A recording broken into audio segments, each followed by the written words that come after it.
ऐश्वर्य sons संपत्ति वरदान बट रहल बा। बिमला के सूचि कलम से सद्ज्ञान बट रहल बा।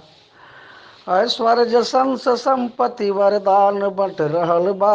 विमला के सूचि कलम से सद्ज्ञान बट रहल बा। गुंजत बसोर लहरी वीणा के तंतु रव से। गुंजत बसोर लहरी वीणा के तंतु रव से। भामा के कर कमल से उपदान बट रहल बा। बिमला के सूचि कलम से सद्ज्ञान बट रहल बा। सौम्या के सौम्य मुख से उज्जत बसवेत रश्मि।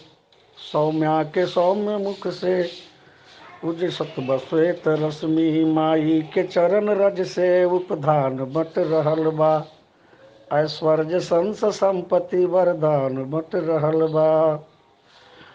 हर से जहान सारा बरसत बटुक संपत्ति। हर से जहान सारा बरसत बज्ञान संपत्ति।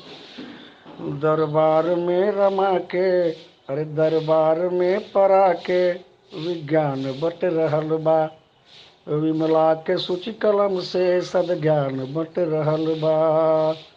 जय मातोश्री।